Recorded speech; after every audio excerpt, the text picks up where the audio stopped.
You know, when I was 18 years old, I finished some leadership here in Israel, in Kibbutz Mayan Baruch, in the north, close to the border with Lebanon.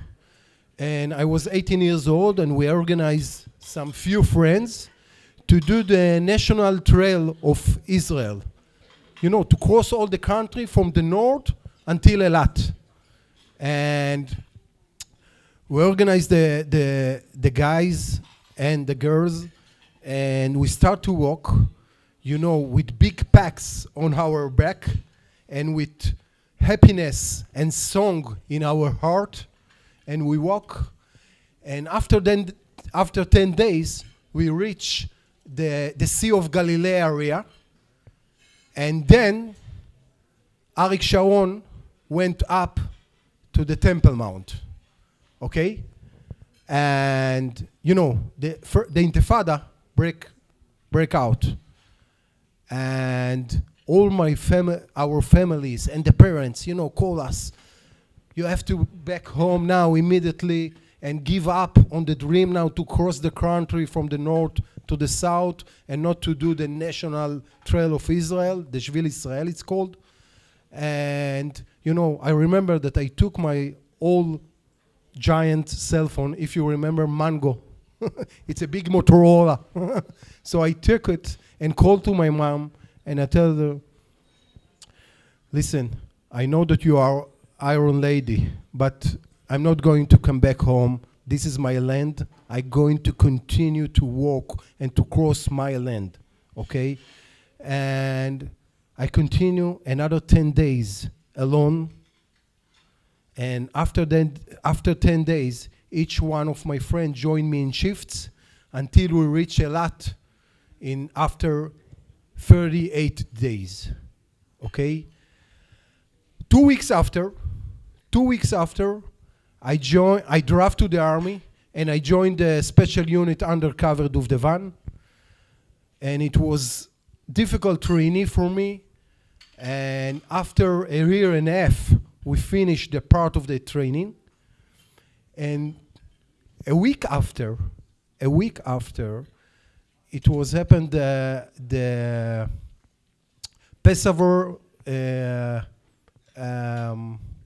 you know, the terror attack in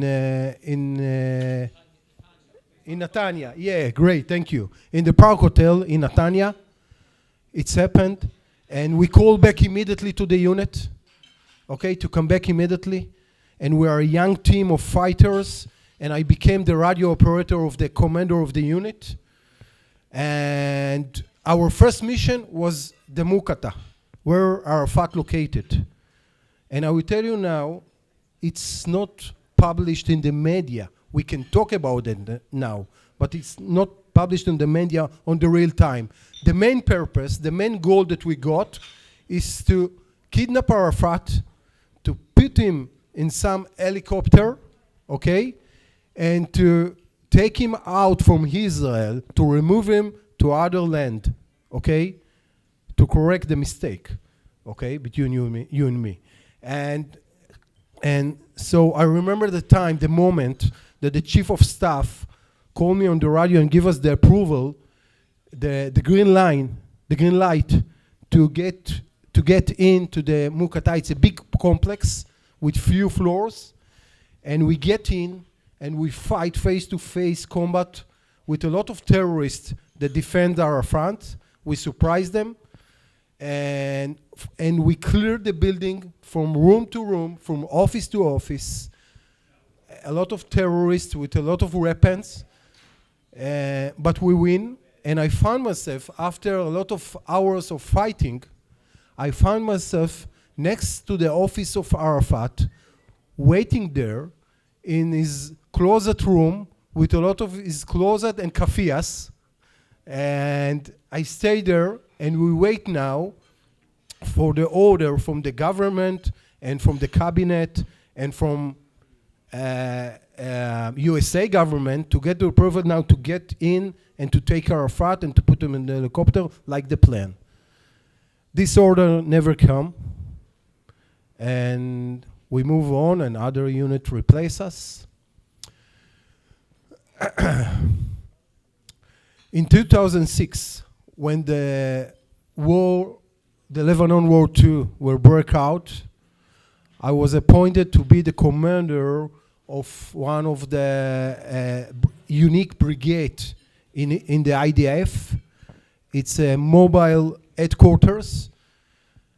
And in the end of the war, the cabinet approval to make some unique operation, special operation, massive helicopter landers deep in Lebanon, 20 kilometers deep, against Hezbollah.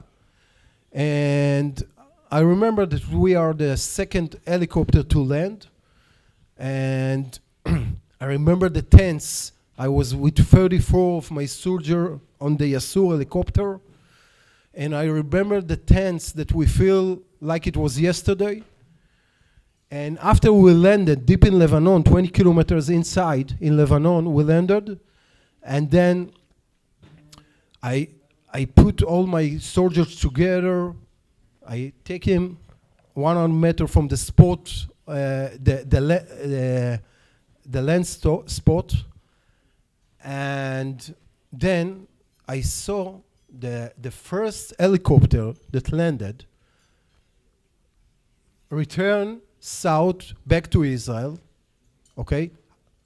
And then I saw a flash of light that come from the other ridge, okay, from the next ridge, directly to the helicopter, okay?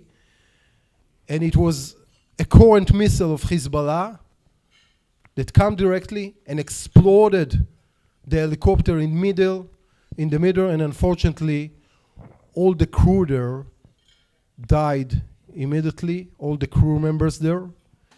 And I remember this time, I pull up immediately my missile from the back. In my mind and in my heart, I separated from my wife and my first kid.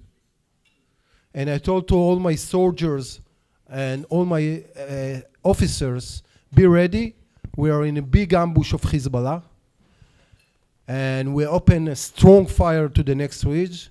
And thanks God I'm here. And we done it in the positive way, unfortunately, after the helicopter get down.